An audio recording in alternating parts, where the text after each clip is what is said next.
दोस्तों Donald Trump Canada के पीछे बुरी तरह से पड़ गए। कभी 100% टैरिफ लगाने की बात क्या है कि मार्क कार्नी को डरा देते हैं और वो चीन के साथ अपनी डील को कैंसिल कर देते हैं। कभी कहते हैं कि भाई तुम्हें हम 51st अपनी स्टेट बना लेंगे, कभी गवर्नर की तरह जो है एक पीएम को, सिटिंग पीएम को कनाडा के मार्क कार्नी को गवर्नर के तौर पे बताने लग जाते हैं। और अब तो हद ही खत्म हो गई जब 50% टैरिफ लगाने की बात कर दी है कैनेडियन एयरक्राफ्ट पे। अब आप कहेंगे हैं कनाडा की एयरक्राफ्ट, ये कौन सी बात होती है मैम? हमने तो सुना था कि सिर्फ एयरबस और बोइंग दो ही है, एक यूरोप की कंपनी है और एक यूएस की कंपनी है जो बनाती है इस एयरक्राफ्ट को। तो एक कनाडा कहां से एयरक्राफ्ट बनाता है, और बनाता भी है तो क्या यूएस को बेचता है? दोस्तों आपको बता दूं कनाडा एक अच्छी खासा वर्ल्ड का बहुत बड़ा प्रोड्यूसर है एयरक्राफ्ट का। जी हाँ दोस्तों, थोड़ा कंफ्यूजन भी मैं क्लियर करूंगी और बताऊंगी ट्रंप चिढ़े किस प्रकार से। दोस्तों आपको बता दूं, जब मैं छोटी थी ना, मैं जब कॉलेज में पढ़ती थी, उस समय मेरी प्रिंसिपल से मेरी कुछ बहस हो गई थी और वो मुझसे इतना चिढ़ गई थी कि वो मेरी किसी भी फील्ड में खुद स्पेशली आके मुझे कोशिश करती थी कि मुझे कुछ दबाए, कुछ उस तरह से हटाने की कोशिश करे, और वो चाहे मैं अच्छा काम भी करूं तब भी उसको बुरा लगता था। सेम यहाँ पर इस समय डोनाल्ड ट्रंप का हाल चल रहा है मार्क कार्नी के साथ। मुझे तो ये बात लगती है कि कहीं हमारे प्रधानमंत्री नरेंद्र मोदी जी अपने देश को छोड़ के बाकी आसपास के देशों में इतना लगे रहते तो अभी तक तो सरकार भी गिर गई होती। लेकिन ये तो भाई तब से मैंने यूएस के अंदर क्या करता है ये तो सुना ही नहीं। यही सुना कि कभी जो है वो वेनेजुला के ऊपर आ गया, कभी कनाडा पे, कभी ग्रीनलैंड पे, कभी यूरोप पे। तो भाई साहब इसने खिचड़ी पका रखी और अभी कनाडा के पीछे हाथ धो के पड़ गया।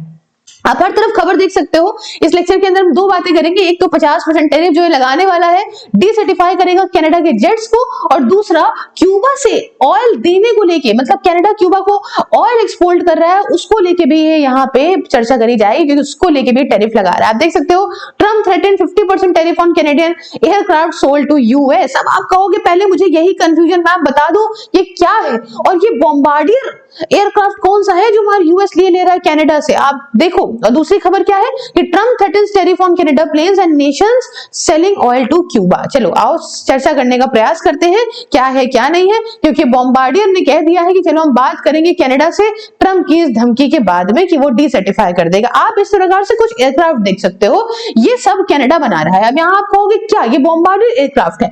दोस्तों आपका कंफ्यूजन दूर करूं, एयरबस और जो बोइंग है, जिसमें एयरबस यूरोप की कंपनी है जिसमें आपके जर्मनी, फ्रांस और स्पेन मिलके इसको इसके स्टेक लेके बैठे हैं, और जो बोइंग है वो यूएस की कंपनी है।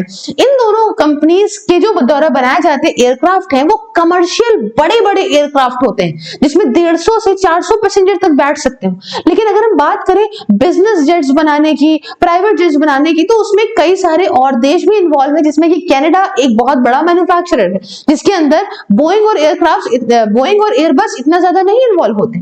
तो उन एयरक्राफ्ट में एक बॉम्बार्डियर सीरीज का एयरक्राफ्ट काफी भारी मात्रा में कनाडा एक्सपोर्ट करता है यूएस को। अब आप इतनी बात समझ गए, अब यहां समझिए कि ट्रंप ने क्या अनाउंस करा है। तो प्रेसिडेंट डोनाल्ड ट्रंप ने यूएस के ये कहा है कि यूएस इंपोज करेगा 50% टैरिफ उन सभी एयरक्राफ्ट पे जो कनाडा एक्सपोर्ट करेगा यूएस को। साथ ही साथ उन्होंने कहा है कि हम कैनेडियन द्वारा बनाए गए प्लेन्स को डीसर्टिफाई भी कर देंगे, जिसमें कि बॉम्बार्डियर का ग्लोबल एक्सप्रेस बिजनेस जेट भी आता है। बॉम्बार्डियर कंपनी बनाती है कि ग्लोबल एक्सप्रेस बिजनेस जेट बनाती है। कब तक के लिए कर देंगे? जब तक के लिए कनाडा हमारे बनाए हुए, दैट इज यूएस के बनाए हुए गल्फ स्ट्रीम जेट को सर्टिफिकेशन नहीं दे देता। तो अब यहाँ पे आप कहोगे कि क्या मतलब माहौल बन गया, क्या यूएस और कनाडा के बीच में फिर से कोई एयरक्राफ्ट को लेके कोई दिक्कत हो गई है? जी हाँ, एक डिस्प्यूट चल रहा है एयरक्राफ्ट को लेके भी। यूएस कहता है कि जो कनाडा है उसने सर्टिफिकेशन देने से हमारे गल्फ स्ट्रीम मॉडल को, जिसमें 500, 600, 700, 800 मॉडल हैं, इनको सर्टिफिकेशन देने से मना कर दिया था अपने यहाँ पे।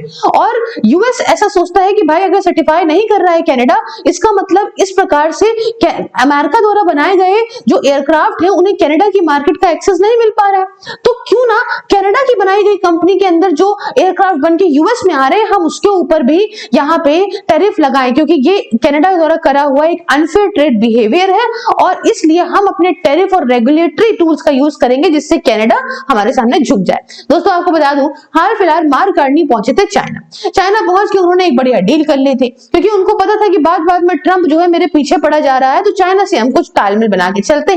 पर ट्रंप ने 100% टैरिफ लगाने की धमकी दी और मार्क कार्नी डर के दुबक के वापस बैठ गए। लेकिन ट्रम्प, उनको दुबकना नहीं चाहिए था। आज आपने देखा कि यूके कैसे डील करके आ गया है और ये सिर्फ वेरी डेंजरस करते रह गए। यूके के ऊपर जिस प्रकार से यूएस ने अपना बिल्कुल हस्तक्षेप करने की कोशिश करी थी वहां के अंदर, वहां की सरकार को लेके, आपको याद होगा कि जो है किस प्रकार से चार्ली कर्क के मरने के बाद वहां हंगामे मचा दिए थे इन्होंने सबने मिलके। तो ये सारे चीजें से भरे बैठा हुआ था वहां पे कियर स्टारमर, और आज वो वीजा फ्री एक्सेस देके चला आया है चाइनीज को, स्मॉल बोट्स को लेके बात करके चला आया है, ट्रेड को लेके बात करके चला आएगा बहुत ही धूमधाम से, और यहाँ पे जल रही है ट्रम्प की। और कनाडा के अंदर ये इतना डर गए, उन्होंने कहा नहीं भैया ट्रम्प को खुश रखो। लेकिन ट्रम्प इस समय जो कि हड़पना चाहता ही है कनाडा को, तो वो क्यों खुश होगा? और उसने फिर से 50% की धमकी दे दी है कि अब हम इतना एक्स्ट्रा ऑर्डिनरी हाई टैरिफ लगा दे रहा है, अगर मान लो लग गया ना तो कनाडा द्वारा बनाए गए एयरक्राफ्ट जो है वो इतने महंगे पड़ जाएंगे यूएस के अंदर कि इनके लिए ये मार्केट बंद हो जाएगी। यूएस की कंपनीज यहाँ पे अफेक्ट होंगे, ऑपरेटर्स भी अफेक्ट होंगे, जो कनाडा द्वारा ये प्लेन, जो बॉम्बार्डियर एयरक्राफ्ट जो मोस्टली यूज होता है, जिसको जो है वो उड़ाने में वहां पे भी उनको दिक्कत होगी। भाई सबका अपना अपना होता है, कोई बोइंग उड़ा रहा है तो फिर उसको उसी हिसाब से चल रहा है, कोई एयरबस उड़ा रहा है तो उस हिसाब से समझ रहा है, समझ रहे हो? तो वो जो वहां के लोग हैं यूएस के, जो पायलट्स हैं, उनको भी इश्यू होगा। और डीसर्टिफिकेशन जो ये धमकी दे रहा है ये ट्रम्प, देखो इससे जो सेफ्टी और रेगुलेशन प्रोसीजर है ये भी बहुत कॉम्प्लिकेट होता है एविएशन के अंदर। क्यों? क्योंकि एयरक्राफ्ट का सर्टिफिकेशन ये इंटरनेशनल एविएशन नॉर्म से बेस होता है, ना कि किसी पॉलिटिकल लीडर की अपनी मर्जी पे। इससे क्या इफेक्ट होगा समझो। बॉम्बार्डियर बिजनेस जेट आप समझते हो, जिसमें कि वाइडली यूज होता हुआ ग्लोबल एक्सप्रेस सीरीज ये डायरेक्टली टारगेट करी जा रही है ट्रम्प के द्वारा। बॉम्बार्डियर ने भी एक्नॉलेज करा है सिचुएशन को और कहा है ठीक है चलो हम कनाडा की सरकार के साथ में बात करेंगे इस बारे में लेके।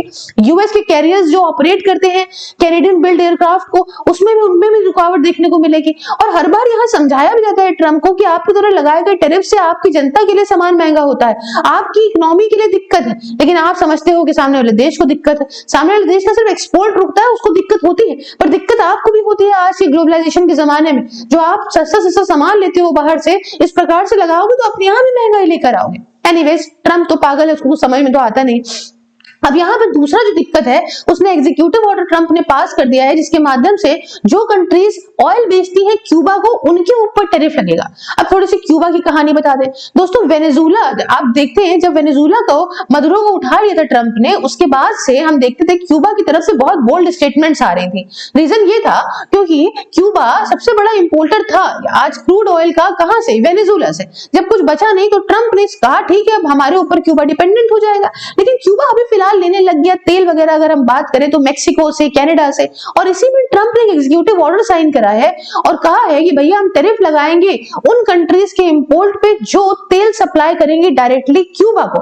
ऑर्डर के अंदर इतना नहीं पता है कि कितना स्पेसिफिकली टैरिफ लगाएंगे, बट हाँ जो बाद में पता चली जाएगा। तो क्या हुआ, इन्होंने एक बात क्यों कही?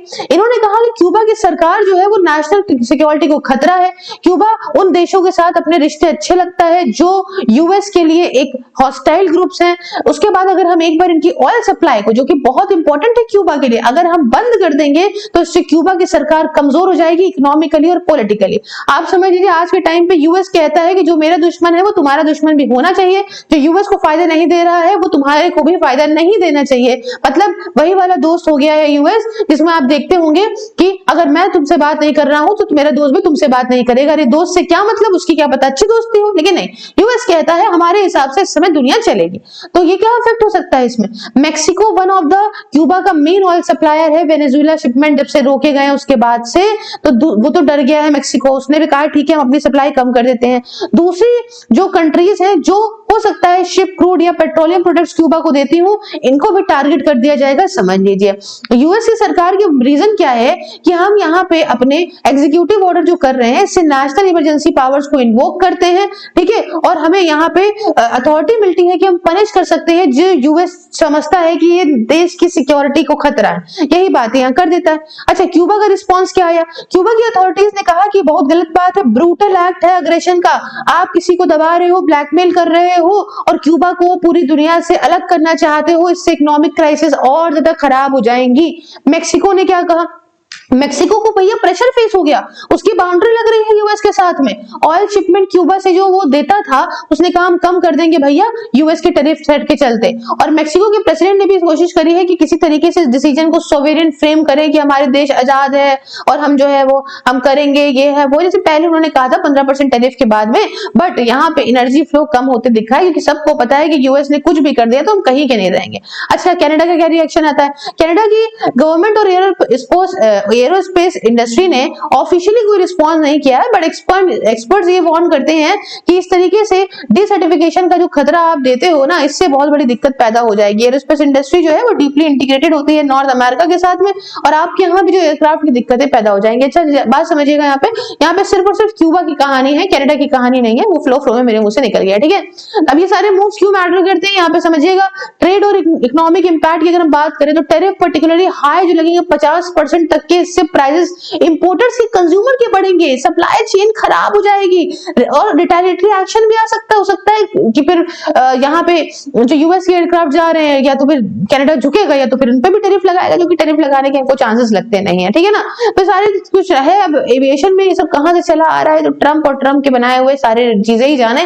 ट्रंप तो इस समय रोज एक नई सुर्खी और नया कुछ ना कुछ लेके आ जाते हैं। आप ही क्या राय कमेंट में बताइए। चैनल को सब्सक्राइब क्यूआर को स्कैन करके डोनेट कर सकते हैं, चैनल को आप ज्वाइन कर सकते हैं वर्चुअल लाइब्रेरी को, जिसमें आप मात्र 99 रुपीज पर मंथ में घर बैठे हो, जाड़ा गर्मी हो या बरसात किसी भी एग्जाम की तैयारी कर सकते हैं डिसिप्लिन तरीके से मात्र 99 रुपीज में। इसके रिगार्डिंग आप मुझसे बात करिए 9919785532 on WhatsApp and @SIRF on Telegram पे दोस्तों। बाकी कोटक महिंद्रा का किसी भी इन्वेस्टमेंट SIP चाहे वो एक्सीडेंटल इंश्योरेंस या लाइफ इंश्योरेंस, जिसमें आप 500 रुपए से 1 करोड़ तक का कवरेज पा सकते हैं, इस नंबर पे बात करिए।